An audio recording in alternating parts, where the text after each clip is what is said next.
The New York Jets are moving quickly to fill their offensive coordinator role. We've got names, we have information, and we're ready to share it. Boy Green Daily starts now. I'm going to lose my gosh darn bananas. Boy Green Daily starts now. Zoinks! Boy Green Daily, Boy Green Daily, Boy Green Daily. Let's go!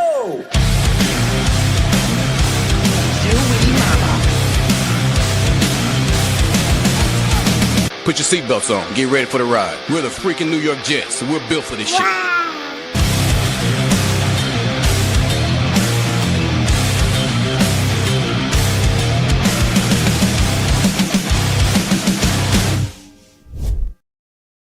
Hey, what's going on, everybody? I'm Paul Eston Jr., a.k.a. Boy Green. I'm the New York Jets digital reporter for Heavy.com. Welcome to Boy Green Daily, a daily New York Jets video show, also available wherever you get your podcast. And boy, oh boy, does the content continue to flow in, baby. Oh boy, here we are. We have a full article in the YouTube description down below. If you're coming on in, hit that like button, baby, and let your questions and comments fly, because today, folks, is going to be a bit of a dating show. Yes, we've got 5 eligible bachelors, and we're trying to fill a vacancy. I am Will Smith in the movie Hitch, and we're trying to get one of these handsome devils as the new offensive coordinator of the New York Jets. So sit back, everybody, and enjoy as we play Who Wants to Be the Jets OC? Let's go through our 5 eligible bachelors. Each of these 5 individuals virtually interviewed with the New York Jets already for their vacant offensive coordinator position. We have Darrell Bevell. We have Ronald Curry, Frank Reich, Greg Roman, and Lunda Wells. Let's get into this handsome group of bachelors. Here we go. Go down the list. Well, first off, I'll deliver the disappointing news right off the top. We have 5 eligible bachelors on your screen. However, one of these people, at least, is not considered a serious candidate. Oh, insert the boos from the audience. The guy on the far right, Lunda Wells, unfortunately, according to Zach Rosenblatt of The Athletic, he said on the Flight Plan podcast that Lunda Wells is not a serious candidate for the role. Now, you may ask yourself, wait a second, if Lunda Wells isn't a serious candidate for the role, why the hell is he interviewing? Why is he on this list? Well, the uncomfortable conversation out loud, folks, is the specifics of the Rooney Rule. Unfortunately for what it seems is happening here, that the Jets have to check a few boxes to interview or to rather hire who the heck they want. And now meeting with these 5 eligible candidates, they're not now Rooney Rule compliant. So it sounds like Lunda Wells is a Rooney Rule guy, unfortunately. So sorry to Lunda Wells, who is sort of eliminated from this conversation. So Lunda, we'll put him on the side. Lunda. Sorry, Lunda, you're on the side there. Now, I want to go to the two most unknown names first. So we just talked about Lunda. Again, he's a Dallas Cowboys tight ends coach, but apparently not a serious candidate, so we'll put him on the back burner. Sorry, Lunda, you're eliminated. Now we're down to 4 names. Let's go to Ronald Curry. He's the one, I think people know who Darrell Bevell is, and I'll explain. Frank Reich, Greg Roman, those are big name coordinators. And if you don't know them, don't worry. I'm providing plenty of information on all of them, but I want to go to the lesser name first. That is Ronald Curry. Second guy from your left, and for audio-only listeners, Ronald Curry gives me Charles London vibes. I'm going to be honest, folks. He gives me Charles London vibes, and I'll explain why. So for those who don't know Ronald Curry, he played about 8 years in the National Football League. He was a wide receiver in the NFL, former 7th-round pick, did a wonderful job. Hey, being in the NFL for 8 years after being a 7th-round pick is a great success story. And after his playing career, he got into coaching. And for the first half of his coaching career, he was either an offensive assistant or a wide receivers coach, which again makes sense. Former wide receiver, helping teach wide receivers. Totally makes a lot of sense. However, like Charles London, randomly in the middle of his career, he's like, you know what? I think I'm a quarterback's coach. And he became a quarterback's coach with the Saints in 2021. And then he was the quarterback coach and passing game coordinator. He got a new title after that initial season. And most recently, he's been with the Buffalo Bills as their quarterback's coach. And you may say to yourself, hey, Paul, Josh Allen, pretty good. Now, I would also say that Josh Allen was pretty good before Ronald Curry got there. Sort of like Adam Gase and that Peyton Manning guy. Wow, yeah, he's pretty good. Yeah, no shit. Yeah. So Ronald Curry, while you did have the reigning NFL MVP under your watch, it's hard to give you a lot of credit for that. I'm going to be honest, Ronald. So Ronald, I have no idea how serious of a candidate he is in this mix, but I also want to throw this out there as we're in the middle of our bachelor search here on the show. And I think someone mentioned it in the comments section. I also think this is true. I wrote it in my piece in the article down below as well. Folks, while this interview process is specifically to find the next Jets OC, they also have other roles to fill in the staff. They're missing a passing game coordinator. Scott Turner got fired. They're missing a quarterbacks coach. Charles London got fired. So some of these names on this list, one of them is likely to be the OC. But as we talked about a few days ago, right, Wink Martindale was the favorite. And then he wasn't, right? So right now, the favorite for the job is Frank Reich. More on that later. But who knows? For instance, think about this. In the first round of interviews for the 8-person candidate list of those bachelors, Brian Duker ended up becoming defensive coordinator, which we could take phone calls on in a little bit. And he wasn't even a part of the initial 8. So maybe the next OC isn't a part of one of these 5 on the screen. That would be surprising, but maybe. So we'll keep that in mind as we're going through this process. It's crazy. It's lots of twists and turns. So I believe ROC will come from this list on your screen. And I believe some of the other positions that the Jets are looking for could be filled on this screen. Again, quarterback coach, passing game coordinator. For instance, let's go to a couple of guys, right? Ronald Curry, he's a quarterback's coach right now for the Bills. Bills just changed head coaches to Joe Brady. They could allow Ronald Curry to make a lateral jump from the Bills to the Jets. If Joe Brady does not like Ronald Curry, I have no idea what his relationship is. Just something to keep in mind. Darrell Bevell, by the way, let's go to him. Former Super Bowl champion coach. He was the offense coordinator for the Seahawks when they won that Super Bowl, when they blew out the Denver Broncos. Speaking of Peyton Manning.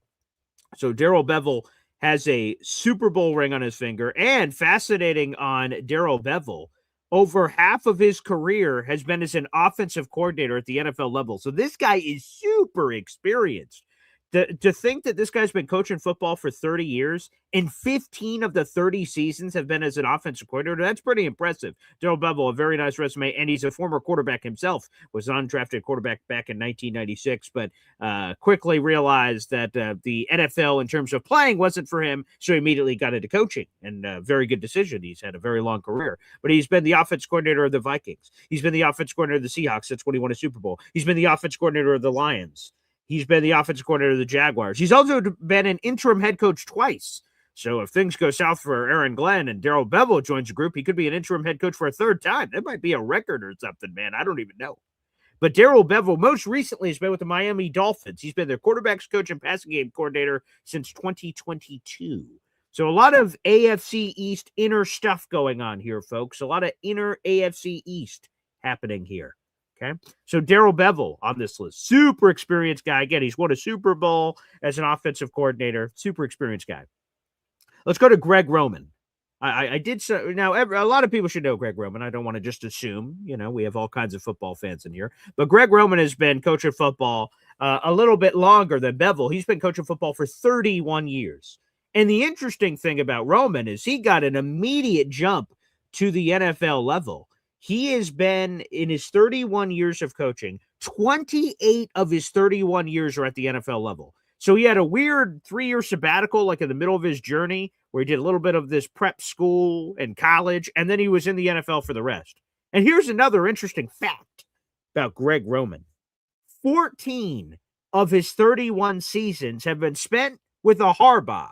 Whether it's John Harbaugh or Jim Harbaugh, it didn't matter. He's been a family friend, apparently, because 14 of his 31 seasons have been spent with a Harbaugh. Most recently, of course, Jim Harbaugh with the Chargers, but his friend shoved him off a cliff this offseason.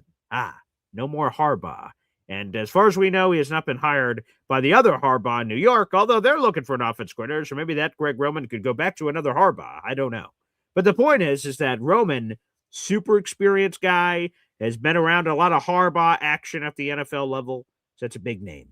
But then we go to Frank Reich, who's in the middle of your screen. Bachelor number 3, behind door number 3, Frank Reich. From everything I hear, folks, Frank Reich is going to be the offensive coordinator of the New York Jets from everything I hear. Nick Faria, our beat reporter from JetsXFactor.com, who, by the way, is scheduled to join us later in the show.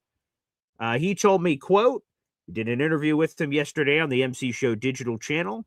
He gave me this quote. Let me read it out to you. Quote, I am more confident than ever that Frank Reich will be the offensive coordinator for this team based on everything he's hearing. And I'm like, sounds good to me. Rich Cimini, by the way, some other Frank Reich connecting of the dots. Zach Rosenblatt said this search of the 5 after being announced, quote, likely leads to Reich. Rich Cimini, quote, the Jets are Rooney Rule compliant, can hire an OC at any time. All eyes on Reich. So, yeah, it appears by all accounts Frank Reich is going to be the guy for the New York Jets. And then here we go. Again, they have other positions on the staff to fill: quarterbacks coach, passing game coordinator, offensive coordinator, of course. So there's a lot of spots to fill, but that is the list of people. And, of course, the Jets hired Brian Duker yesterday. So we have a lot to unpack, folks.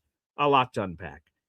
Get that comment section flowing, baby, and hit that like button. I'm wearing the Jets John Cena shirt today from his MetLife Stadium trip. You can't see me, and I can't see an offensive coordinator right now for the Jets. Apparently, there's a defensive coordinator by the name of Brian Duker, who is someone I did not know 72 hours ago. But welcome to the team, pal. Crossed over 3 years with Aaron Glenn.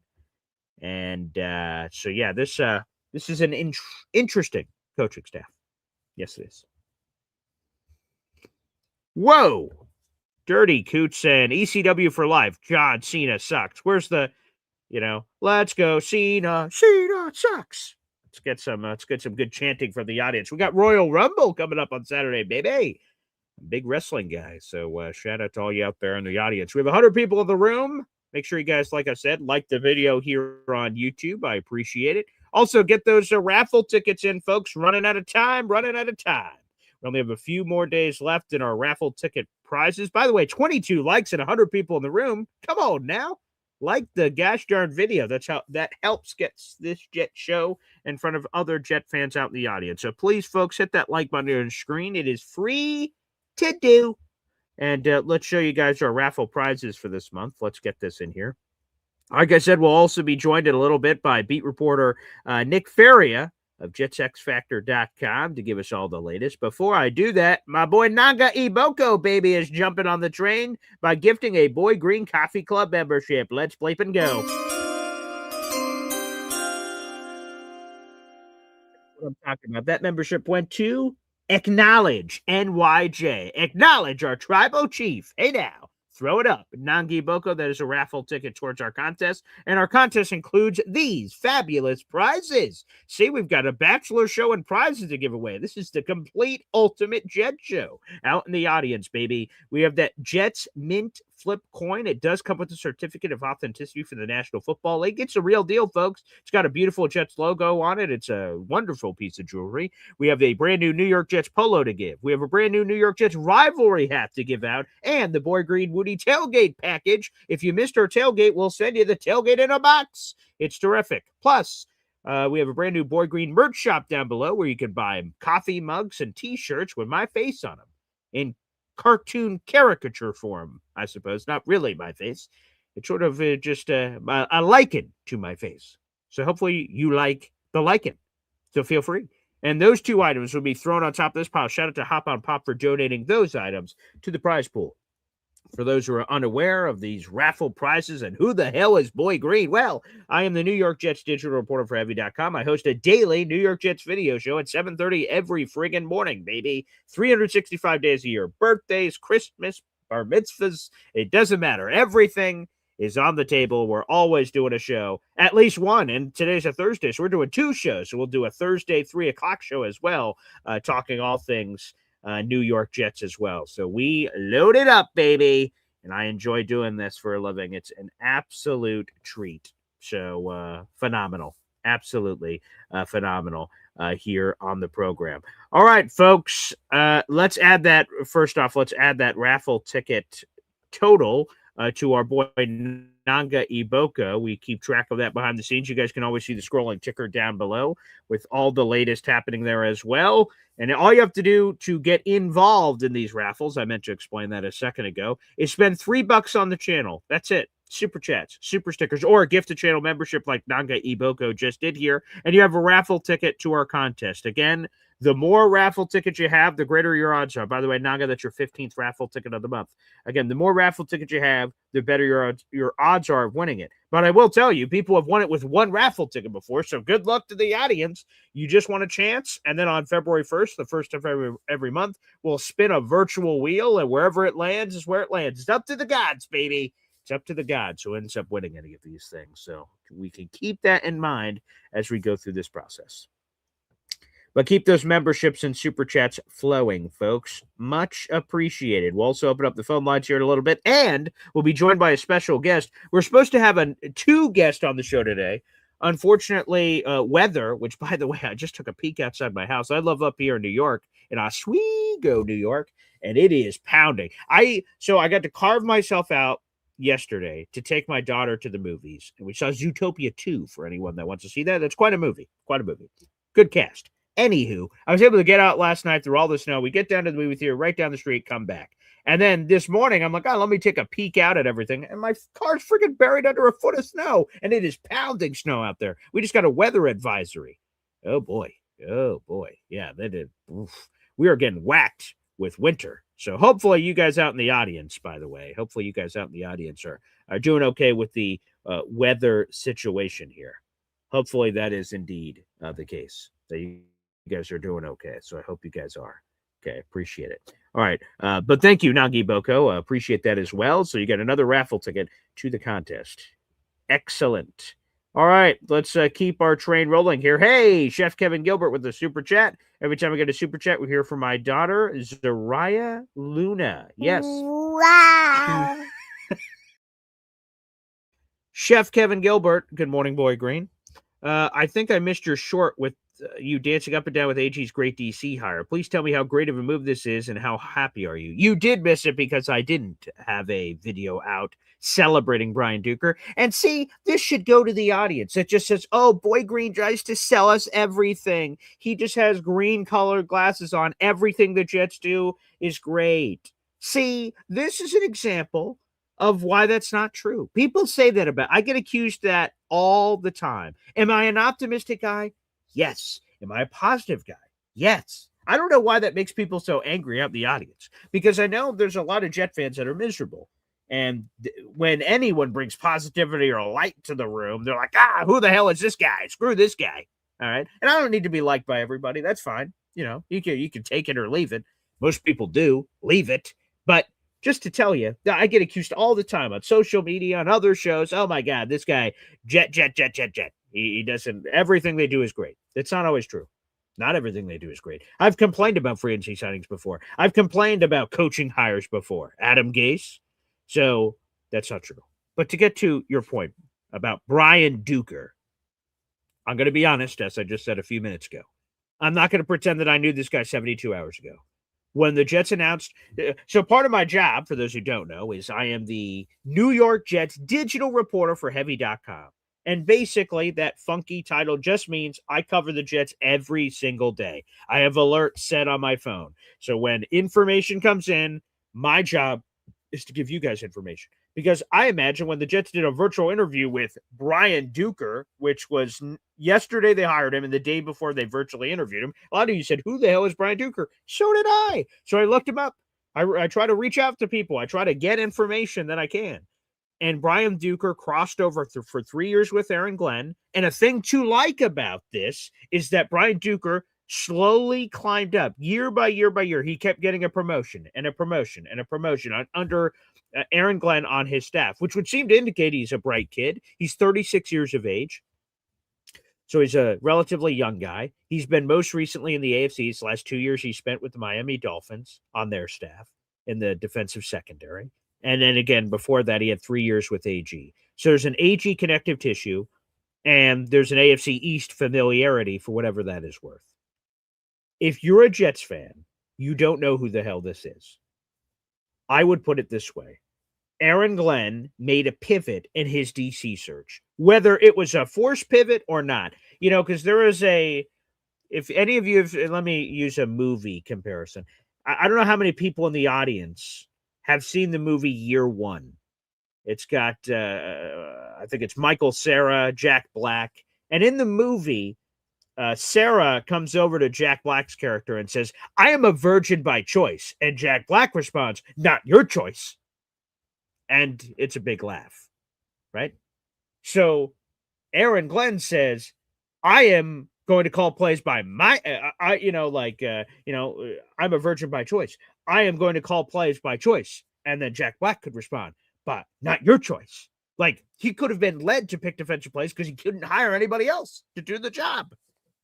So whether or not you want to give him credit for that is up to the audience. However, what AG decided to do was get a lackey.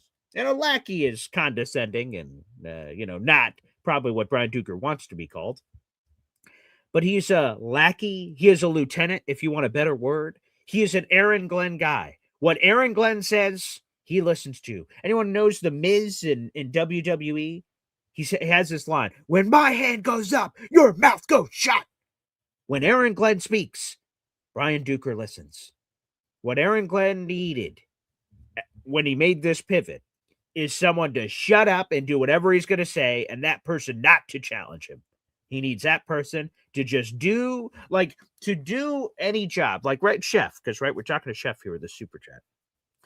We know that Chef cooks all the food, but we don't know all the other behind-the-scenes stuff Chef does to do his job, the prep work, I'm not even going to pretend. I did want to be a chef when I was younger. It is a true story. Me and Chef will have to talk about that over a future lunch or something one time, of how I really wanted to be a professional chef. That was one of my first dreams when I was a kid. So we'll talk about that in the future. But long story short, we don't know all the work that goes into it. There's so many things. We just see the food on the plate and we're like, "Oh, thanks, Chef." But we don't know all the behind the scenes that it took.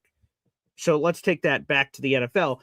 Aaron Glenn, if he calls plays, which it seems by all accounts he will, we don't know all the prep that goes into the week, the game planning, the selection process of plays, the schematics, all that stuff we have no idea about. So Aaron Glenn is also the head coach. He can't do it all by himself. So he needs somebody else, a trusted guy, to put a lot of the pieces together as he's going to call plays. And again, this isn't a diss on Aaron Glenn that he can't do it all to himself. Any head coach that calls plays, and there's plenty of them, as we found out earlier this week, there are plenty of people that call plays in the NFL and have a trusted lieutenant to help put a lot of these pieces together. And that is what's happening here. So I'm not dancing up and down for Brian Duker. Brian Duker, by all accounts, he seems like a fine individual that has an Aaron Glenn background. That's it. There's no reason to get elated. There's no reason to get crazy. If they would hire Jim Leonard, you would have saw me doing an Irish dance. I love Jim Leonard. It sounds like, obviously, he's not coming to the Jets. The Jets have hired a guy, and he could go anywhere else. I just hope it's not in the AFC East. I hope it's not with the Bills. I'd hate to see him twice a year. I hope he goes somewhere else. But the Chargers just hired a new guy, so who knows? Maybe Jim Leonard will be the next DC of the Bills, and I'll have to face that twice a year. But I would have danced for him, but I'm not going to dance for fake reasons. I try to be as real with you guys as possible. A lot of people in the audience think I'm just some goofy bastard that says all kinds of weird, catchphrases and things of that nature. All those kinds of things out in the audience.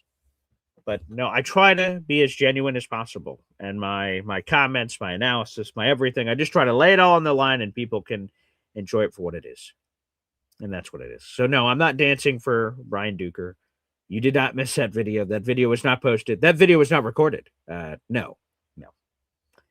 I mean, you guys basically got my honest take, because right before our 11 o'clock show, which I do on the MC Show digital channel, I found out about 180 seconds before we went on live. I went, holy shit, the Jets have their defensive coordinator. I saw it pop right up on Twitter. Seconds when Tom Pelissero hit tweet on Twitter, I saw it, and I'm like, oh my God, they actually hired Brian Duker. So my reaction at the beginning of that that show was my genuine reaction. I wrote a quick piece for Heavy on Jets, and that was my honest reaction. So if people want my honest reaction, go to the beginning of that show when we go back to it. On yesterday's live show, the Bill Belichick, it says Bill Belichick got rejected for the Hall of Fame. That show, that was my live reaction seconds after it happened. That is true. So do I think it's a great move? Again, with all due respect, I think this is less about Duker and more about AG. Duker is going to be doing things behind the scenes that we're never going to be able to fully judge because AG is going to have the gun in his hand. He's going to be calling the shots. So how happy am I? I prefer Jim Leonard, but a path that I was cool with is AG living and dying on his sword. If AG calls plays and it goes well, everyone, even the AG detractors, will have no other choice but to bend the knee and give credit to AG, because there's a lot of people trashing AG for his previous defensive coordinator experience. And I think you guys should look a little bit deeper than just some random numbers. Oh, AG sucked as a defensive coordinator. No, he didn't. Look it up, people. Okay? But that's neither here nor there. If AG succeeds as a defensive play caller, he's going to get massive credit. And he should get massive credit. However, if it flops, if it fails, AG will lose his job. And to be honest, if he just doesn't win, he's going to lose his job. So, the part that I respect, the part that how happy are you with this, is I respect the captain of the ship going down with the ship. And I'm not saying it's guaranteed to go down, as some people are saying, but if it does go down, if I'm AG for the rest of my life, if this is my only chance ever as a head coach, because sometimes you get one whack and it's over. Sometimes you don't. Look at Robert Saleh. He got a second shot. But sometimes you get one chance. One. And this may be his only shot, AG, as a head coach with the Jets. If I call plays to get fired at the end of the year or halfway through the year, whatever it is, I can look at myself in the mirror for the rest of my life saying, I did everything I could. It didn't work out, but I did everything I could. If it works out, obviously he can look at himself in the mirror with, and say, woo, I'm still head coach. Great. That's it. That's it for me. I think that AG should go out on his sword. Good or bad, whatever happens is, you sort of have to have an acceptance that you did everything you could, and the result is the result. The process was great. The result is the result. So that's what I think it is for AG. So again, there's no fake dancing. There's no fake celebration for Brian Duker. But in terms of the move, how great it is, the proof will be in the pudding. This is a results-oriented business. How, quite frankly, the defense performing well could only help AG, but it will ultimately be wins and losses. He could have the greatest defense of all time. If they're 4-13, he's likely going to get fired. That's where we're at. But I appreciate the super chat. Chef, let's add that to your total. Chef Kevin Gilbert, beautiful. And you are now up to 15 raffle tickets this month. Thank you so much for the support, Chef. I appreciate that. Thank you. Thank you very much, sir. Appreciate that. Keep those flowing, baby. Super chats, memberships. Let's make it rain up in here, not snow, because I quite frankly have enough of that here in New York. All right, let's do this. We'll open up the phone lines, but I'll give you guys a heads up. We'll take phone calls and any questions or comments you have. But in about 15, 20 minutes, we're going to have a special guest joining us. That is Nick Faria, our beat reporter for JetsXFactor.com. So once he joins, he will now join me on stage, and we'll do somewhat of an interview, and then we'll take calls again. So just keep that in mind, folks. So for now, we'll open up the phone lines. We'll play a quick half timeout. We'll take your phone calls, and then when Nick Faria joins us, we'll do some Nick Faria action, and then we'll take more of your phone calls. Let's go. 1, 2, 3. Whoa! Buzzing daily, buzzing daily, buzzing daily. Talking Jets football, man. Buzzing daily, buzzing daily, buzzing daily. The New York Jets Football Club. Offense, defense, special teams, watch Jets football with Boy Green. Everyone, J-E-T-S, Jets. Boy Green, buzzing daily, Fucking daily. Fucking daily. Talking Jets football, man. Boy Green, fucking daily. Fucking daily. Fucking daily.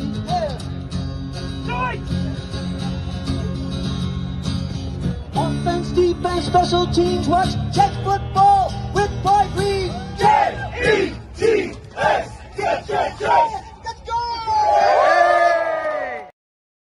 What's going on, everybody? Again, I'm Paul Ashton Jr., a.k.a. Boy Green. I'm the New York Jets digital reporter for Heavy.com. Welcome to Boy Green Daily, a daily New York Jets video show.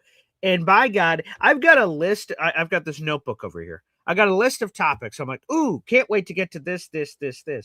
But I can't get to any of these things because they're just like breaking news. But so I'm just like, okay, well, we'll get to that. Oh, all right, we'll get to that tomorrow.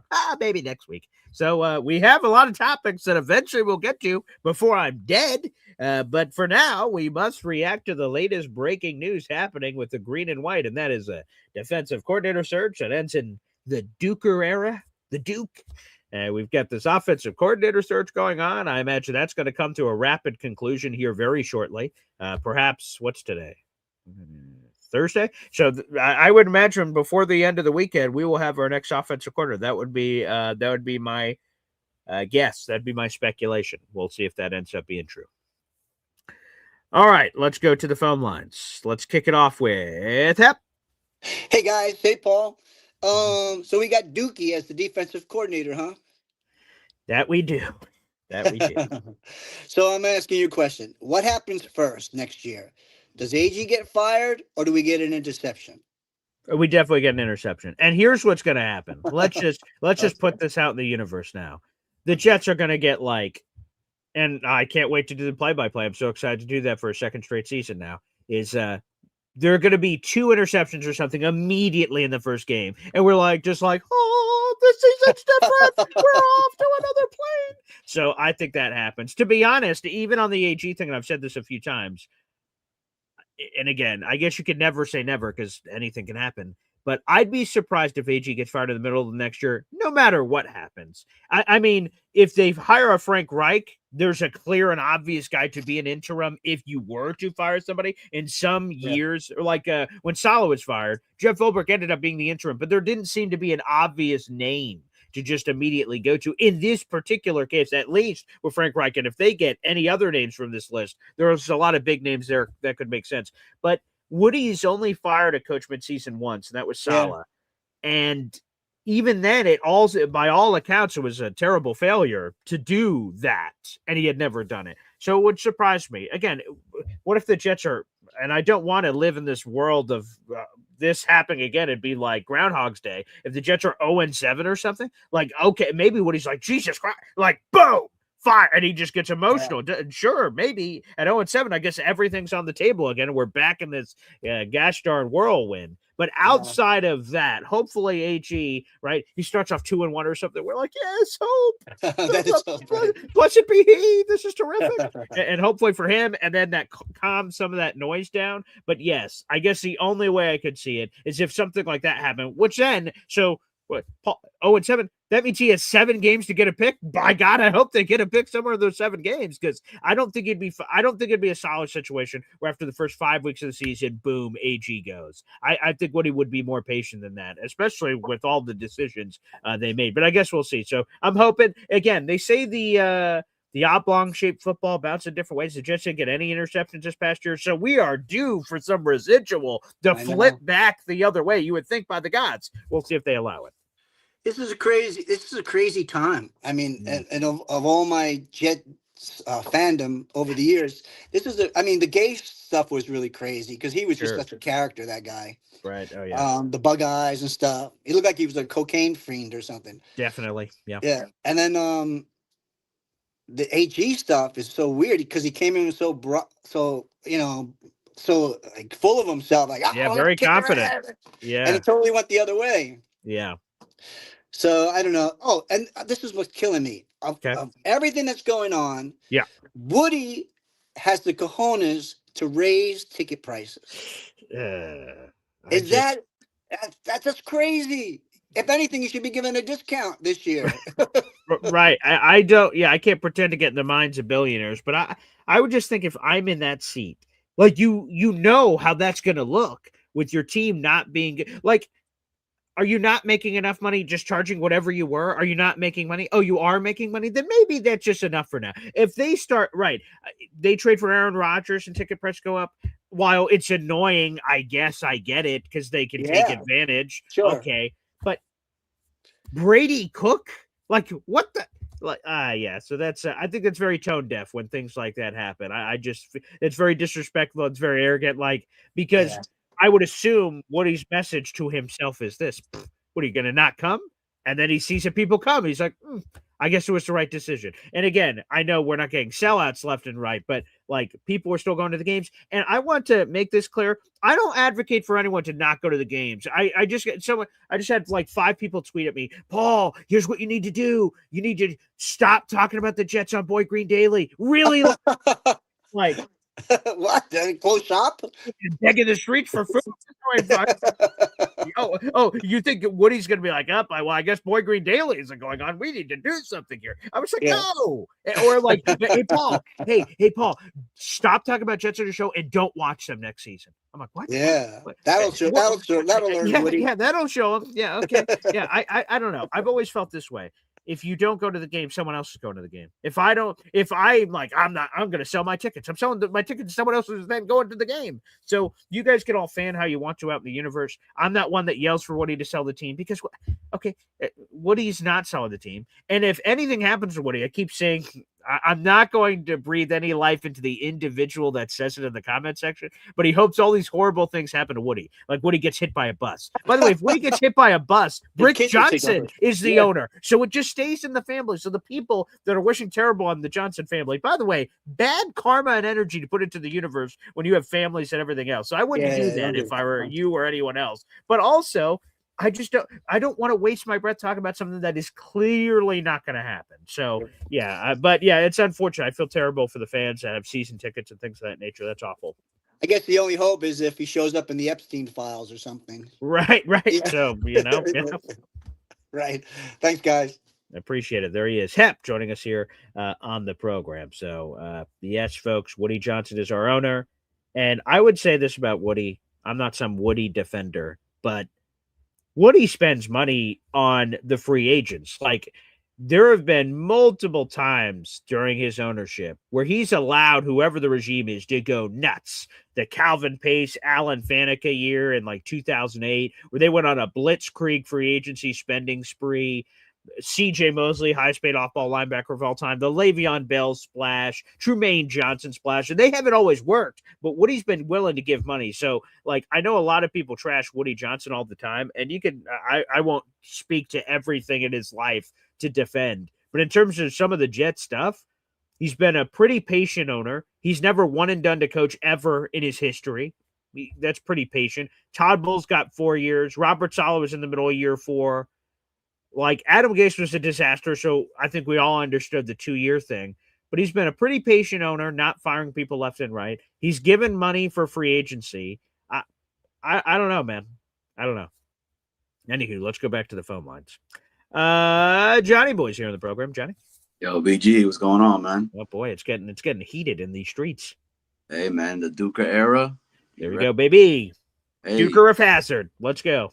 Look, man, I know nobody likes it. I mean, I don't, if I'm being honest with you. Yeah, sure. Okay. But it's not about Duker. It's about Glenn. And he knows he's on the hot seat. He knows that seat it's on fuego right now. Quite. You know what? I'm going to call the defense myself. After going back and saying, I'm a head coach. That's what I do. Mm-hmm. Do everything. So you got to respect it, man. I mean, if he's going to go down, he's going to go down swinging. And Duker's a yes man, I guess, at this point. I would, with all due respect to Duker, that's what I believe AG hired there. He decided at some point during this process he was going to call plays, and he needed a yes man to do the busy work. Now, the busy work is important work. The game plan. Again, I'll try to get a former defensive coordinator on the show to explain all this stuff that I'm sort of glossing over. But there's all kinds of just grunt work that has to happen for you to be able to get a defensive game plan together, to feed to the team and say, hey, here's the plan to do all this stuff. There's a lot of work that goes into that, but AG's also the head coach. So I imagine he, along with any other head coach that's calling plays, has to split some of that up with a lackey. I would assume that this guy who worked under AG and rose up the ranks is a lackey that he trusts, a lieutenant, if you want to use a better word, and that's it. So, yeah, I think with all due respect, he's just sort of a pencil pusher. I don't think he's going to be calling the plays. I fully expect that to be AG. Yeah, 100%. And I mean, hey, it is what it is at this point. I wanted to ask you now with Duker coming in, pretty much, I mean, everybody knows that Frank's going to be the guy. Do you think with the draft that they're going to go offensive players heavy, or it's going to be defense? It's an interesting thought. I've heard both ways recently of people saying, oh, if AG's calling the defensive plays, then he needs more juice to prove that his defense works. And there's something to be said for that, of course, because, again, I imagine for AG it was super embarrassing last year. Why? If I was in his position, I'd be embarrassed. Even if I didn't call the plays, like, this represents me. I'm the quote-unquote defensive coach, and this is my shitty defense out there. So I'm sure he feels an onus to drastically improve the talent level. But again, I think if you are him and that's your thought, you can't just ignore the offense. Like, you can't just say, the offense line pretty good. Yeah, Garrett Wilson will probably be healthy. Brees Hall's coming back or not coming back. Only they know the answer to that in their building. I think both need work, but there may be a lean towards defense. Hap has called in before, and he says, man, I want offense. And I agree. If they just went crazy offense, I'm not complaining to shit. Yeah. You want to score 1 million points? Let's score 1 million points. And I think that's where I'm at, right? I want them to go offense heavy, but then it's like then you look at the defense and you're like, yo, we need some people, right? Because then you look at the free agents that are out there, it's not that nice looking, right? I mean, you got something, you got maybe safety, maybe you get Blankenship that's out there, and then him and Malachi back there, you could fit that. But then it's like from there, maybe the JFM, he wants to come back. But then it's like, yo, you guys got Duker. Why would I leave what we're building over here in Denver for Duker? Mm. You know what I'm saying? So I'm just like, I'm like, yo, you're screwed. If I don't know, man. And look, I know yesterday I said that I don't want to hear what Woody Johnson has to say, and I talked with Alan yesterday, and we spoke, mm-hmm. And yeah, I think after this pick, after Duker got picked, like Woody Johnson needs to come out and talk, and he needs to put his stamp of approval on what Aaron Glenn is doing, because Aaron Glenn right now, bro, he's looking very foolish, bro. Like I'm sorry to say it, and I still stand by Glenn. Yeah. He needs some type of like support from somebody has higher authority to be like, we believe in what he's doing, even if it is what it is. Because, bro, there's people talking, man, about him all over the place and what he's doing. And, don't go to the Jets. Jets are look what they're doing. They just signed a guy named Duker. So, dude, it's, bro, BG, you've been in the locker rooms, bro. You know the conversation. This is sloppy as hell. Like the fact that Duker's, if you would have told me Steve Wilkes was fired on December 15th, if you would have told me, hey, Paul, I have a fucking crystal ball. I know who the DC is. I'm like, oh, shit. All right. Let me know. Who do we got? And he went, Brian Duker. I would have said, who? What?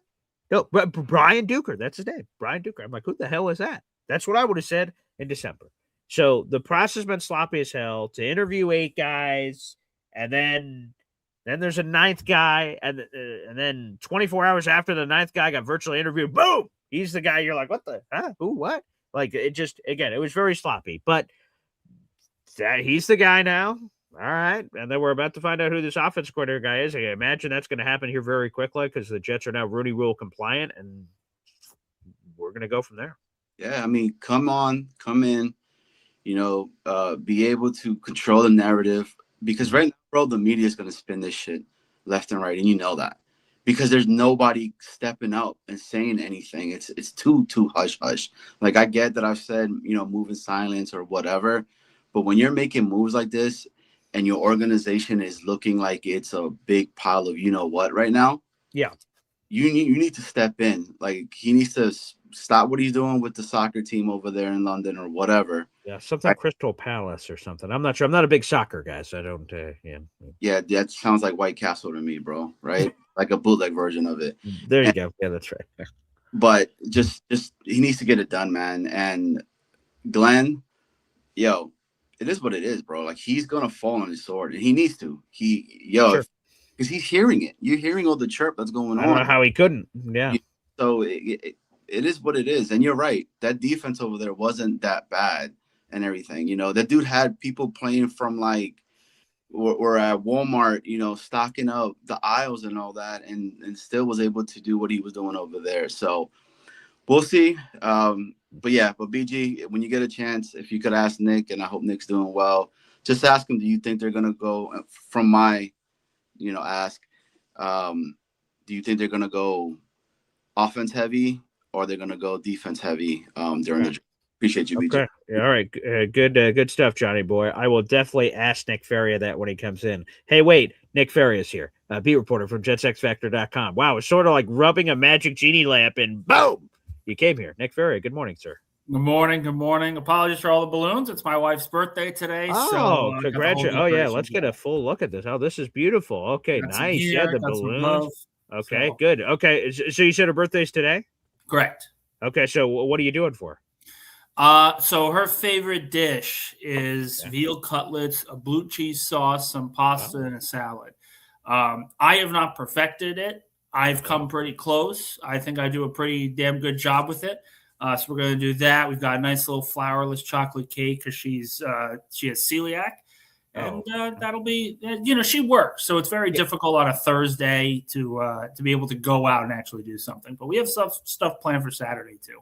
So you're, we had earlier a super chat from Chef Kevin Gilbert. Are you Chef Nick Faria? Are you a chef of sort? A little bit. All right. A little bit. It's I'll tell you what though. It is a fantastic dish. It tastes amazing. I would recommend it for anybody because it's just so good. Okay, nice. All right. I love that. And Nick, one more on this. Is she a big let me make sure I say this right, I guess. Is she a big birthday person? Because, like, again, there's sort of a big line here in my life. Mm-hmm. My and I bring this up, also named Nick. My brother's name is Nick. And again, when I was 5, I went down to wish my brother a happy birthday. He's 7. I said, "Oh, bro, happy birthday." And he just turns around slowly like one of those movies. And he says, "It's just another day closer to death." And I went, "Oh." And well, there you go. So I learned that at 5. And then I'm with my fiance that I'm engaged to forever. And she celebrates like a birth month. Like there's a 2-week pre-game to the birthday. There's a two-week post-game for the like. She celebrates birthdays like it's the greatest thing of all time. So I've been on both extremes here. So where does your beautiful wife fall, Nick Faria? I'm more your brother. She is more your fiance. She doesn't celebrate within like a 2-week timeline, but when it's her birthday, she's like, "No, I want to feel like a pretty princess." And hey, listen, all the power to her. I love that we can all coexist in those kind of worlds. That's hilarious. So I literally, for me, I told her for my birthday. And again, it was different for my birthday last week because all the stuff on the side that's going down and just moving forward with it. Of course. I'm like, all I really want is a steak dinner. That's about all right. Right. And by the way, how do you have your steak? Oh. So we went to this wonderful Long Island service show. Cooking dinner, I think, is a perfect little segue. Okay, and beautiful. And last one here is you said, how do you like your steak, Nick Faria? Medium rare. Medium rare. Okay, beautiful. All right, great. I used to be a big rare guy. Yeah. Slap it once, throw it back out. Let's go to work. Yeah. But I'm a little older now. A medium rare, I think, is a perfect little spot. Okay, there you go. Well, before we get to any of my questions I have in phone calls, we'll get to Johnny Boy's question. I promised him, and I said, you know what? The next time I see that Nick Faria fella, I'll make sure I ask him. So now that first off, let's start here because this will lead into it. the Jets just interviewed 5 candidates virtually, so they're moving very quickly here to try to find out who their offensive coordinator is going to be. Nick, we had a conversation yesterday on the MC Show digital channel, and you seem pretty convinced that Frank Reich is going to be the guy. Now, in fairness, it was before this information was presented. Do these interviews and some of these big names, included with Reich, at all change your opinion of whether Reich is going to be the guy in your mind? I still think his relationship with Glenn, the work that he did or is thought of doing in Philadelphia is certainly something that'll keep him a little bit more above some of these other candidates. I'm intrigued a little bit by Greg Roman, but more of a step back. Okay, they're interviewing Greg Roman, experienced play caller, has had success. But for an offense, is this the guy that you want with a young quarterback that needs to really develop? That's a big question mark. He has plenty of success in the regular season, but like Marty Schottenheimer, the playoffs come in and everything starts breaking down, and there's a cap to what they can do. Same thing with Darrell Bevel. I will say the underrated name here is probably Lunda Wells. And the only reason why I say that is because he is very, very popular in Dallas. Very well respected. The Cowboys continuously think that he's going to be a future head coach in this league. And part of it is because of his offensive acumen. I'm not saying he's going to get the job. I'm just saying if there's a dark horse candidate to come in and potentially run the offense, it's probably him because young guy, energetic, is in a modern offensive scheme like the Cowboys have run with Brian Schottenheimer. So all of that has to be included. But at the end of the day, gun to my head, I still think it's going to be Reich.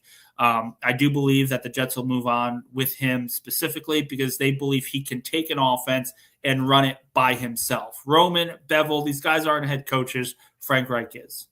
Okay, one more on this, and then we'll get to Johnny's question and other calls and everything else that come up here shortly. The Jets are looking for a lot of roles. Quarterback coach, passing game coordinator, offensive coordinator. And according to Connor Hughes reporting a couple of days ago, he says that Frank Reich, who is all intents going to be the guy, he will be the head coach of the offense, and you have full control over staff and all these other things. So I'm not sure off the top of my head any of these guys' connections to Frank Reich. But could you see sometimes teams interview somebody for an offensive coordinator, for a head coach, but it's actually to sort of explore their mind about potentially doing another job on the staff? Could you envision any of these 5 on your screen? Let's say Frank Reich is the offensive coordinator. Could any of these other guys potentially jump on the staff too as a pass game coordinator or quarterback coach? Could you see that? Certainly. I think, Darrell Bevel was a pass game coordinator with the Dolphins just this past year. If he's not going to be retained, It makes a lot of sense to try to bring him in that same role and then have Frank Reich call plays. Now, I will say, you kind of look at what happened with the Cleveland Browns. The Browns interviewed, they hired their guy, but they also were looking for Jim Schwartz potentially to be the guy. And Schwartz was so angry about this that they said, no, Todd Monken got it. They hired Todd Monken and, they essentially kicked Jim Schwartz to the curb, but they wanted to retain him as defensive coordinator.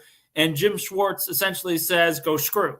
That very well could be the case where they give the job to Frank Reich and Darrell Bevel says, no, I want the OC job. And if you're not going to give it to me, then screw you. Yeah. There's nothing wrong with that. There's no hidden, message there. It's just a matter of fact. They thought someone else would be better for the role. So certainly that absolutely could happen. The one thing I will stress is, and it kind of goes into the defensive coordinator role. Had the Jets started the offseason or even started Aaron Glenn's tenure with this plan, a head coach of the offensive side, AG was going to go call plays on the defensive side, the trajectory, the outlook of what we are seeing from this Jets offseason looks different. The fact that it took 3-4 weeks for them to eventually come to the conclusion that Aaron Glenn was going to call plays, and the fact that they had Tanner Rangstrand, and they were kind of like, well, we really, really want him on the team, but we don't want him calling plays. That's where the messiness comes in. I think that's the only way really to describe it. There's nothing wrong with the solution right now that the Jets are trying to move forward with. But how they got there is what makes it just completely unnecessary. Well, there's something to be said for that. Now, let's get to Johnny Boy's question. I want to make sure I get it in.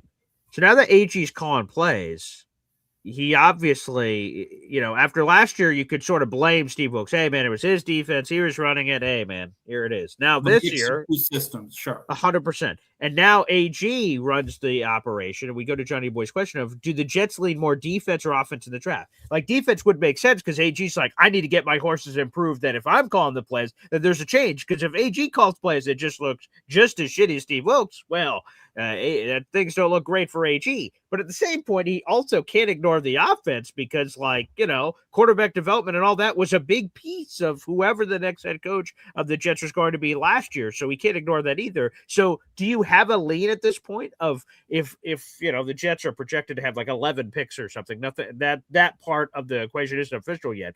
But if you had to get a sense right now on January 29th, if whether they would lean towards an offensive approach or a defensive approach, same for free agency, where would you lean? A very boring answer, but they're going to go best player available. If again, I've said this, if they don't have Mendoza on the board at 2, they're going to take the best defensive player available with the second overall pick. I think that's Reese from Ohio State. I look at him like I look at Micah Parsons, a guy who's an off-ball linebacker, but really, really good as a blitzer, kind of in that Alex Anzalone spot. Maybe that means if they bring in Anzalone, they bring in Avril Reese, they move Reese as more of an edge rusher to start and use him as a rotating player. That's certainly on the table. And then with the 16th pick, they are going to go best player available. Now, we don't know who the best player available is with the 16th overall pick right now. It's far too early. Right, yeah. Senior Bowl, Combine, Pro Days, all these things still need to happen. But if that means Ty Simpson's the best player available, the quarterback from Alabama, then they're going to go best player available. If that means Mekhi Lemon, the wide receiver from USC, they're going to go with Mekhi Lemon. So it's not really, they're going to go more this than that. Free agency is certainly going to matter. It's certainly going to tweak exactly what we expect from the Jets going into the new season and draft season. But the way that I see it, they're not in the business to fit a need. They're in the business to get good players. They don't have many good players. This is where they need to step in and say, we cannot miss on 20% of our draft picks. It's got to be hit after hit after hit after hit. And that's exactly what they need to do. And I agree. Even at 16, even with all the information, there's just so much that can happen from point A to point B. It's impossible to know.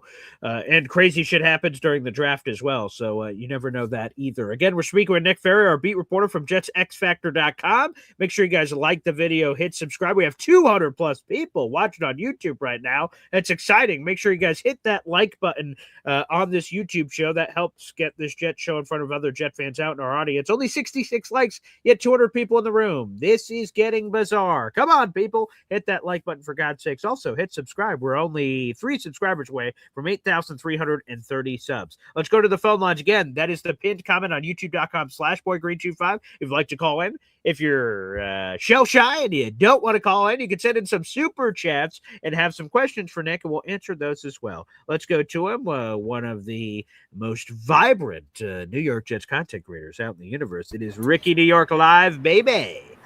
Hey, how's it going, guys? Hey, how's it going, Ricky? Nick, it has been a while. I have been trying to catch up with you for a while now, but, scheduling, whatever, and before I get into my Jets takes, I just wanted to offer you my condolences. And, appreciate it. At any rate, man, you know what? I'm sitting back and reading the chat, and man, there's a lot of criticism, and poking fun at a guy that's barely had the job for 24 hours. And I get it.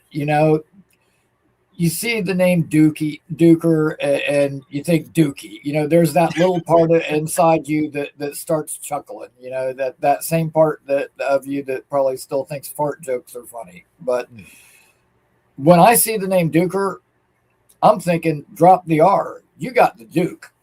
It's like he's going to walk into that piece like John Wayne, the biggest, baddest guy. And listen, I've got a lot of respect for guys that work their way up and pay their dues. So I don't think it's really fair to be, criticizing the guy. And people can call him lackey, flunky, whatever. But like you said earlier, I can't remember the analogy you used. AG's holding the gun, pulling the trigger, whatever.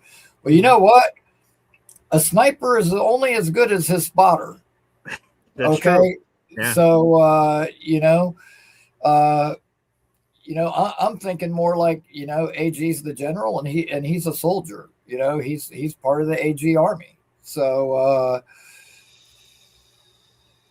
I got to stop reading the chat. I'll say this.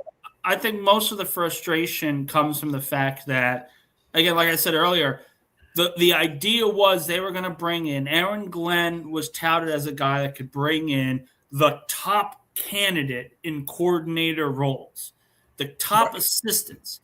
And he never really was able to. On defense, you thought, okay, there are some guys that we really like. There's some guys that have a lot of experience. But on offense, he hired so many inexperienced people. Steve Hyden had no offensive line coach experience. Now, he turned out to be arguably the best hire he had made outside of Chris Banjo, but that was a big question mark. Charles Johnson never coached quarterbacks, yet he was the quarterback coach. Tanner Angstrand never called plays. Now, I really like Tanner Angstrand, but if you're a first-time head coach and you're bringing in the bravado of, I'm going to fix everything, it would make sense for the one side of the ball you have never coached to be led by a veteran mind, someone who could come in and stabilize the position group. But Glenn never did that. So the fact that from the introductory press conference, and I talked about this last night, the introductory press conference from Aaron Glenn to now, he has walked back a lot of comments. Objectively, he's walked back so many comments of his from the last year. We want to build a team that our fans are going to be proud of. Well, I didn't say right now. We want to win now. Oh, I never said right now. It's going to take some time. Don't let go of the rope. Then it was, I want to bring in a guy. I don't want to call plays. I want to be the CEO head coach. A year later, no, I'm going to call plays and I'm going to have someone else run the offense. There's too much inconsistency from those answers. And what it leads fans to frustration because they sit there and say, what the hell, dude? We want to believe in you, but you're not giving us anything really for us to believe in. You're changing things up every time you speak. So there's a lot of work that Aaron Glenn has to do, objectively has to do, to rebuild some of that trust. The easiest way to do that, it's not going to happen this offseason, but the easiest way for him to rebuild trust is to win football games. Yeah. If they go out and get 7-8 wins this season, I'm not saying it's going to happen, but if they go out and get 7-8 wins, then the plan is a little bit easier to buy into because there's a clear trajectory. There's a linear progression. But if they win 4 games, they win 3 games again, no one's going to believe in these guys. It's just the fact of the matter right now. When you walk back as many comments as you have, you are telling the fan base, I don't really care if you trust us or not. I'm in this role, and this is what we're going to do. And that is where this frustration can build in. Right. And I definitely agree with a lot of that. Now, like Banjo turned out to be a good hire, and so did Hyden, like you said. Me personally, I thought Tanner was okay. Okay. I agree. The receivers dropping balls, the quarterbacks being awful, that did him no favors whatsoever. Now, dude, like you're an insider. Like you were actually in the rooms asking the questions sometimes. We don't hear anything until the Jets want us to hear things. We're not hearing things, so we don't know a lot of what's going on behind the scenes.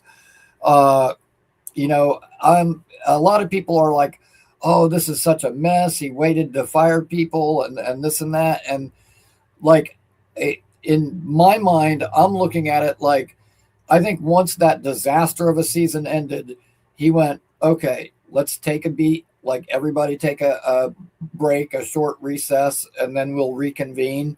And I think there were some conversations with some people, and him kind of gauging what the mindset was. Can I trust these guys to turn their position groups around? Right. Now, the linebacker coach, dude, I would have fired him before he got to his car, like when the season ended, like if it was me. Aaron Curry, by the way, for those paying attention at the audience. Yes. At any rate, so some of those moves needed to be made. But yeah, I mean, I'm more optimistic than most people, and I'm willing to kind of give it the benefit of the doubt for now and let this thing play out. Now, we start 0-6 or something, I'll probably be one of the louder voices. But for now, you'll have an interim coach if that's the case. Yes, it won't be waiting that long for that. Right. But for now, I'm willing to be patient and let's, wait and let this thing play out. The other thing is, like, people keep saying, like, oh, Woody's a terrible owner. He's a clown. Woody has owned the team for 25 years. I know we haven't been to the playoffs in, 15 years, but we were in the playoffs 6 times his first 10 years. In the 35 years that preceded that, we were only in the playoffs 8. So if you want to look at it, he's been more often than the previous owners. The thing with Woody, I'll sit there and say this: there's a lot of things that the Jets organization needs to fix in their mindset, and a lot of it is because Woody is old school in how he believes this team should operate. They should bring in a culture guy, someone who's going to change the culture. Every time I hear a fan demand that, or every time I hear someone say that, I cringe, because that's not the modern NFL. It's essentially saying we want to move forward with one hand tied behind our back. The modern NFL is all about scheme. It's not about culture. Culture is given when you start winning football games. That's just the objective truth. But the other piece to that is, we talk about Woody Johnson. I think Jet fans need to recognize, we can say, people are going to say, oh, Woody Johnson's the worst owner of all time. It's this, it's that. There are a lot of bad owners in the National Football League that win. And there are a lot of bad owners in pro sports that win. I mean, for a decade, James Dolan was trashed as the worst owner in all of sports. But that kind of changed when the Knicks started winning. Then it wasn't, oh, James Dolan's an embarrassment. It's this, it's that, it's this, it's that. David Tepper, who, in my opinion, is easily the worst owner in the National Football League, and it's not even close. They get to the playoffs this year. No one's talking about David Tepper. The fact of the matter is, because Woody hasn't won, it's easy for fans, it's easy for analysts to say worst owner in sports. But I don't think it is the clear demarcation point for why the Jets are bad. I think the mindset of how this team operates is the problem. But that's not always a reflection on Woody. That's also just based on the fact of, if they get a winning season this year, no one's going to say Woody Johnson is the worst owner in football. They're objectively not. And that's kind of the problem here. It's once you start winning, then that owner tag is going to go. But I don't think he's the worst owner in the NFL. I don't think it's even close. I think Tepper is an absolute embarrassment to the sport, and really just a really, really bad guy. And I'm not going to put Woody in that conversation at all. Objectively, it's not even close to me. But the only way fans can agree with that statement is if they've actually start winning football games. Well, absolutely, man. Winning cures all. And you know what? From 2000 to 2010, nobody was saying that stuff about Woody because we were winning games during that stretch. And one last thing that I wanted to bring up about Woody, like, for us, the fans, us guys, content creators, fans, whatever, sitting at home, football is a sport. But if you're an owner like Woody, football is a business. And that's why I think the ticket prices are what they are. Like, look, my rent goes up every year. Where I'm living ain't getting any nicer, but the rent sure as hell goes up every year. I mean that unfortunately, gas, groceries, rent, whatever, it all goes up every year. So I mean, unfortunately, ticket prices are no different. Um, but I'm getting ready to get out of here, guys. Nick, I'm going to reach out to you at some point, but real quick before I go, I wanted to issue an apology to Chef Kevin. He came on with me the other night, and we were talking, and then all of a sudden it was like a blank screen. He was gone, and I was hoping he would come back, but I don't know if it was inclement weather or whatever, because I know a lot of people up north are dealing with that. But just wanted to say, Chef Kev, I appreciate you joining me the other night, and sorry we lost you there. And dude, like, doing what we do, BG, like, you look at what works, what doesn't, and I've been kind of looking back at things, and I was going, man, you know what? It seems like when I have guests, whether it be Connor Long, Dano, you, Jake, whoever, seemed like I was having some more views when I had guests. So I was thinking maybe I should get some more guests. The last one that I did on Tuesday was just me by myself. Woke up the next morning, not only was there almost 500 views, which was by far the most, awesome. I also gained a bunch of subscribers, but I had like close to 20 messages from all different people just saying like, man, I love your positivity. I really needed to hear this. I needed something uplifting. And you know what? Thank you to everybody. I'm glad I could provide that. I'm glad that the positive vibes are working, and I can give some people some encouragement during these rough times. Well, that's awesome. Well, Ricky, thank you so much, brother, and continued success, my friend. I'm trying, man. I'm working at it. That just like AG, keep plugging away. The wins will come. You guys have a great day. There he is. Hold on to the rope. Hold on to the rope. There you go, buddy.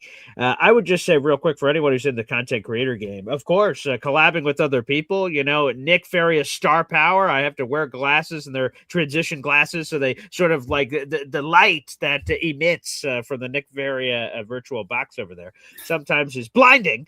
But I would tell you that, yeah, of course, collabing with other people obviously brings you to greater audiences. And hopefully when you do that, people are like, wait a second, that Boy Green guy. Yeah, I came here for Ferry, but who the hell is this Boy Green guy? Okay, that wasn't that bad. So if you're out there in the universe and you can have guests on your show and you're respectful and you request their time and they come on the show, sometimes it can lead to magical things. There's no doubt about it. So, yeah, continue. Great news for Ricky there. And yes, I don't know how it is for you, Nick, but I currently have, after shoveling all of it yesterday, I woke up this morning to a foot of snow all over my car. So more work to be done, more hay in the barn out there, it appears. And it is, I can see it from peeking outside the window. It is pounding out there right now. So everyone stay safe in that neck of the woods, Nick. We've got sun, but I heard it's supposed to be really bad over the weekend where we're getting another like foot or two of snow.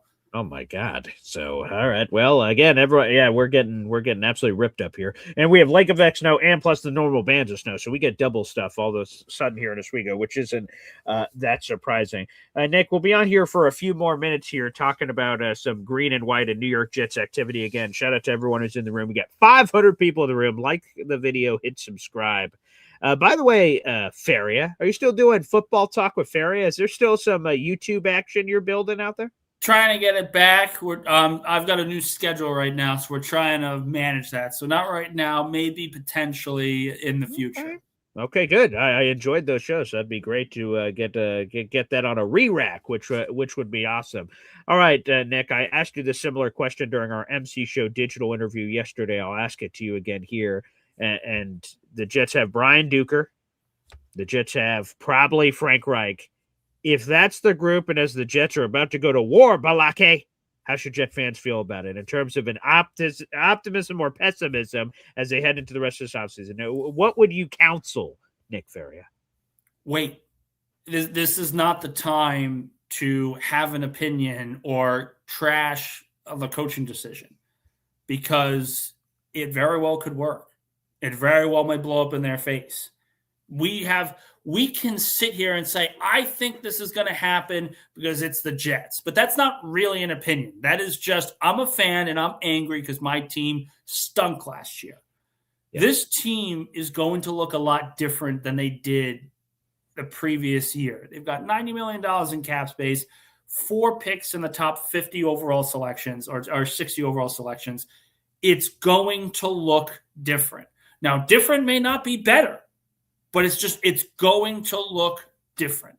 And it makes no sense now to waste energy on, this is the worst thing ever. Everyone needs to be fired immediately. This is absolutely terrible. 0-17. Free agency hasn't started. The combine hasn't started. There are so many things that have to start before we even are close to making an informed decision on what exactly should be the expectations for this team. And I think that's just, unfortunately, it's a frustrated fan base that has seen so much losing. I mean, you got other fan bases right now that are 2 years away from a Super Bowl who egged the offensive coordinator's house and then are looking around saying, why can't we hire anybody? It's the head coach. It's the quarterback. It's this. It's that. Oh, it's us? Screw that. You're just not strong enough for our city. I don't think Jet fans should be like that. And I think it's very foolish at this point in the offseason to get worked up over coaching hires that we don't know will work or not. Frank Reich has had success. He's also had some big failures. So what side of the Frank Reich are you getting? Are you getting the success? It's just the fact of the matter. You have to wait and see. This is not the time to be all in on one take. Let's get a super chat in here. Ace of Spade. Let's throw this up here. Wow. Thank you for the $2 super chat. That's another raffle ticket for you, Ace of Spade. Nick Ferrier, do you have anything, or do you know anything about Muji's scouting department?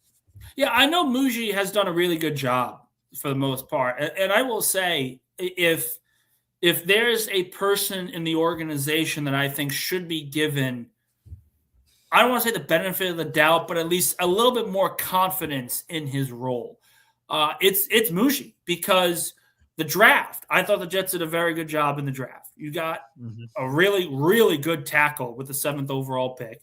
You got a good tight end, a corner that could potentially be a starter this upcoming season. Have to wait and see what that surgery looks like. There are some other players, potential starters in Malachi Moore. Again, a lot of wait and see early on for some of these young guys, but I thought he had a good draft. And then he comes in after getting and signing a starting caliber cornerback. Brandon Stevens, the move actually looked pretty good. He's able to trade and acquire some really good talent. Jawan Briggs, top of the equation there. He's a starting defensive tackle in this league. And then being able to get a king's ransom for both Sauce Gardner and Quinnen Williams when the year was a complete wash. I looked at Muji and I said, listen, he understands where the NFL is heading, and he is getting ahead of these lessons.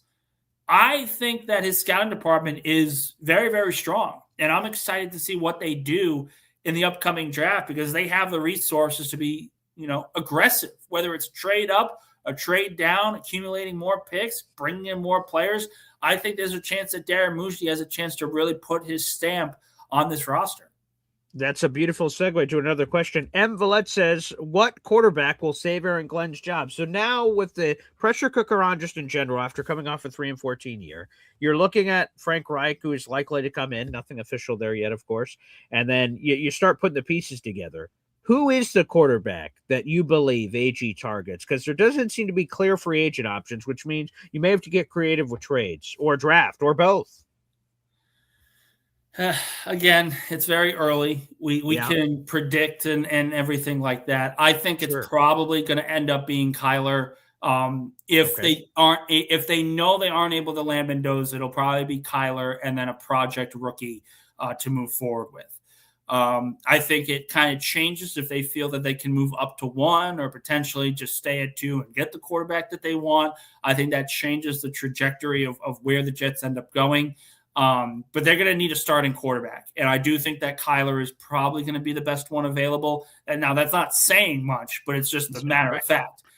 Kyler is a Pro Bowl quarterback. He doubled the interception to touchdown ratio. He's able to move without outside the pocket.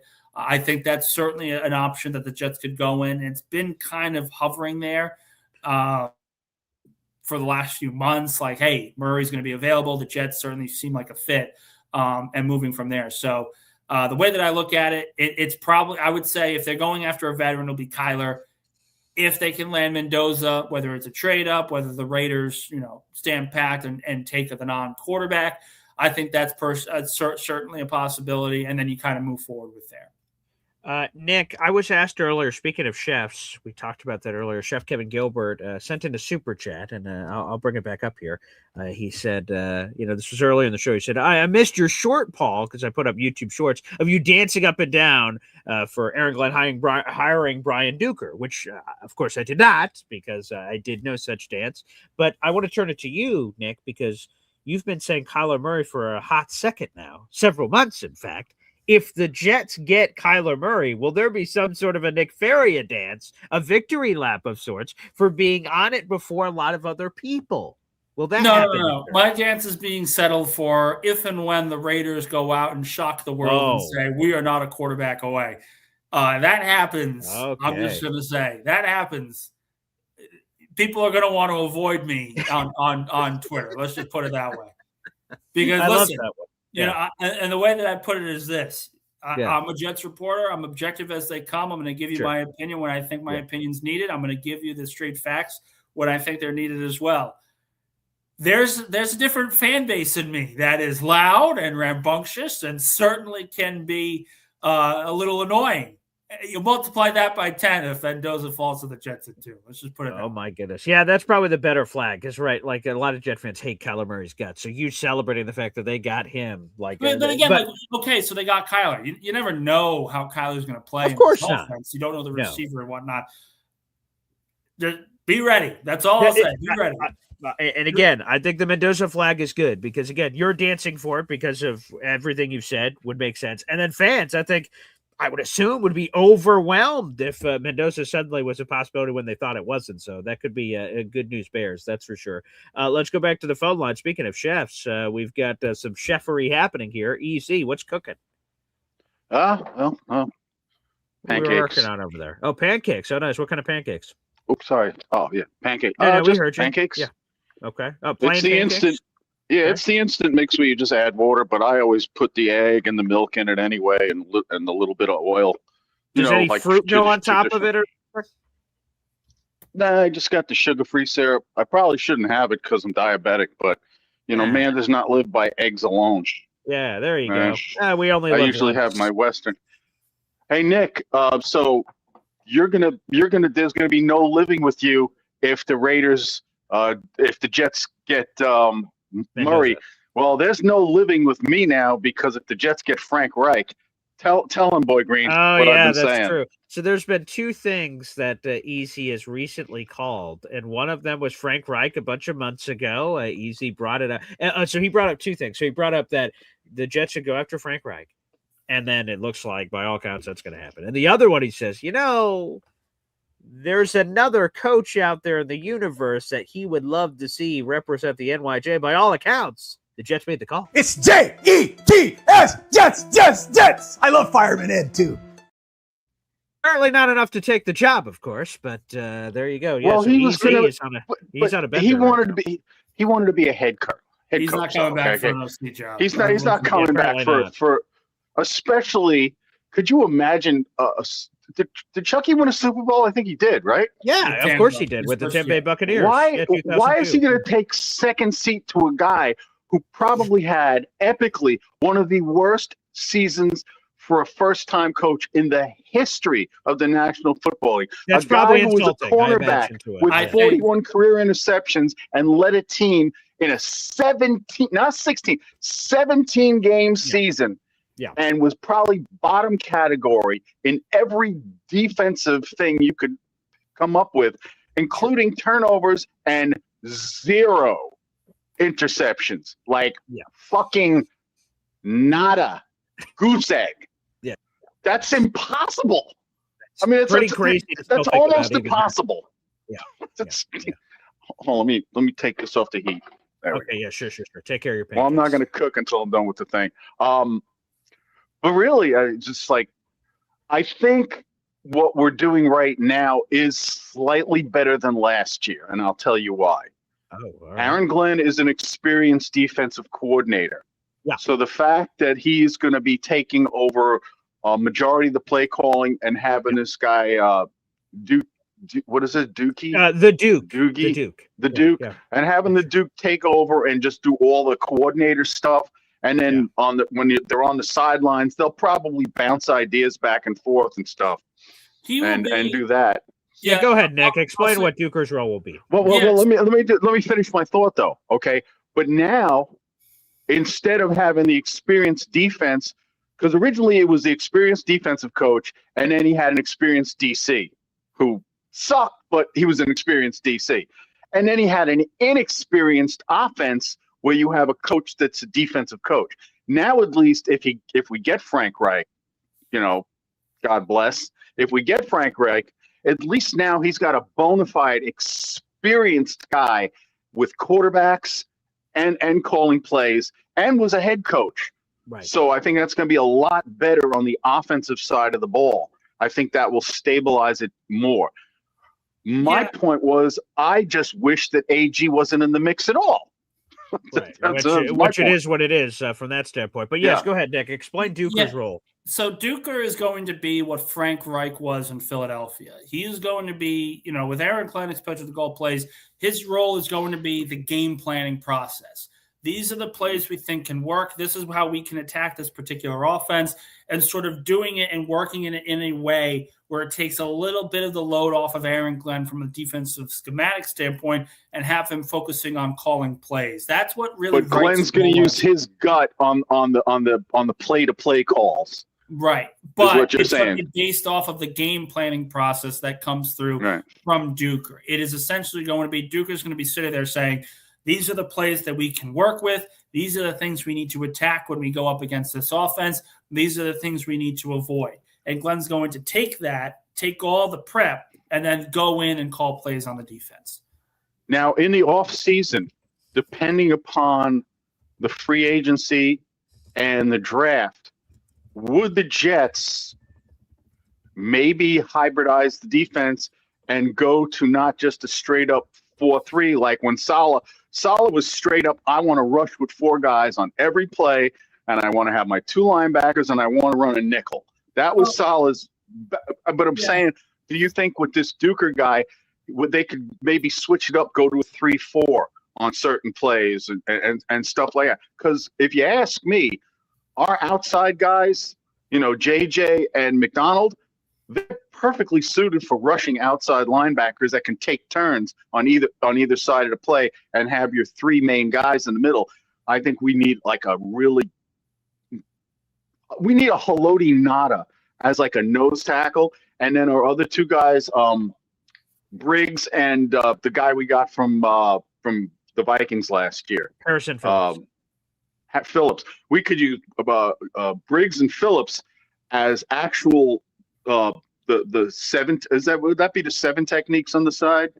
The main and then have a nose tackle, and then with JJ and McDonald, I think a 3-4 would fit us currently based on the personnel we have. But like I said, that's on what we have right now, and maybe being a stand-up outside linebacker would help JJ with his Achilles too, with not having to have that instant burst. I don't know. I'm really not that technical with the X's and O's, even though I wear the OC headset. That is true. That is true, Easy. Get back to your pancakes. Ferry will continue to answer your questions here. Go ahead, Nick. Yeah, look, I just think it's important to remember in this case, most defenses run multiple looks anyway. Right. Whether it's 4-man front, 5-man fronts, it's just gonna look different this year upcoming with Glenn calling plays, because he's the one who has the experience and he knows what he wants out of this defense. There's going to be no meshing of concepts that breed confusion. This is what we're going to do. This is how we're going to play it, move forward, and let's go. Yeah. Well, Nick, I want to thank you so much for joining us here again. Happy birthday to your lovely, and man, the only thing I wish is I could be there to try this amazing dish. Apparently, I haven't checked off my proverbial bucket list. Perhaps we'll have to set that up at a different time for you to flex your chef muscles. But Nick, thank you for all the content. Again, the wonderful MC Show digital channel that was very well received, and again, hopping on as you do every week here on Boy Green Daily. We appreciate it, pal. Appreciate it. Thank you, guys. All right, there he is, Nick Feria, joining us here on the show. Folks, we have 500 plus people in the room, including over 200 of those 500 watching on YouTube. On your way out, please make sure that you like the video, baby. That helps get this Jet Show in front of other Jet fans in the audience here. Let me also hit a refresh button to see where we're at on the old sub count. We're 2 subscribers away from 8,330. We're trying to make a big chase to 10,000 subscribers. Help us get there, baby, as we have wonderful guests throughout the off season. We're going to have my buddy Rich Cimini from ESPN. I want to wait till the Jets officially hire an offensive coordinator. Then I want to circle back to Rich. And you guys had some great questions that were left on the cutting room floor the first time we talked to him, like a month ago or so. So I want to circle back to Rich. We'll do that once the Jets have their coaching staff finalized. So hopefully we can check in with Rich during the month of February. And we'll have other big interviews coming here on the channel. We've got a lot cooking. Again, we'll be back at 3 o'clock. Boy Green meets Woody. We'll keep you posted if it's breaking news on Frank Reich or perhaps a different topic entirely. So either way, we'll have you covered. Thanks, everybody, for joining us for another episode of Boy Green Daily. We'll see you next time. Take care.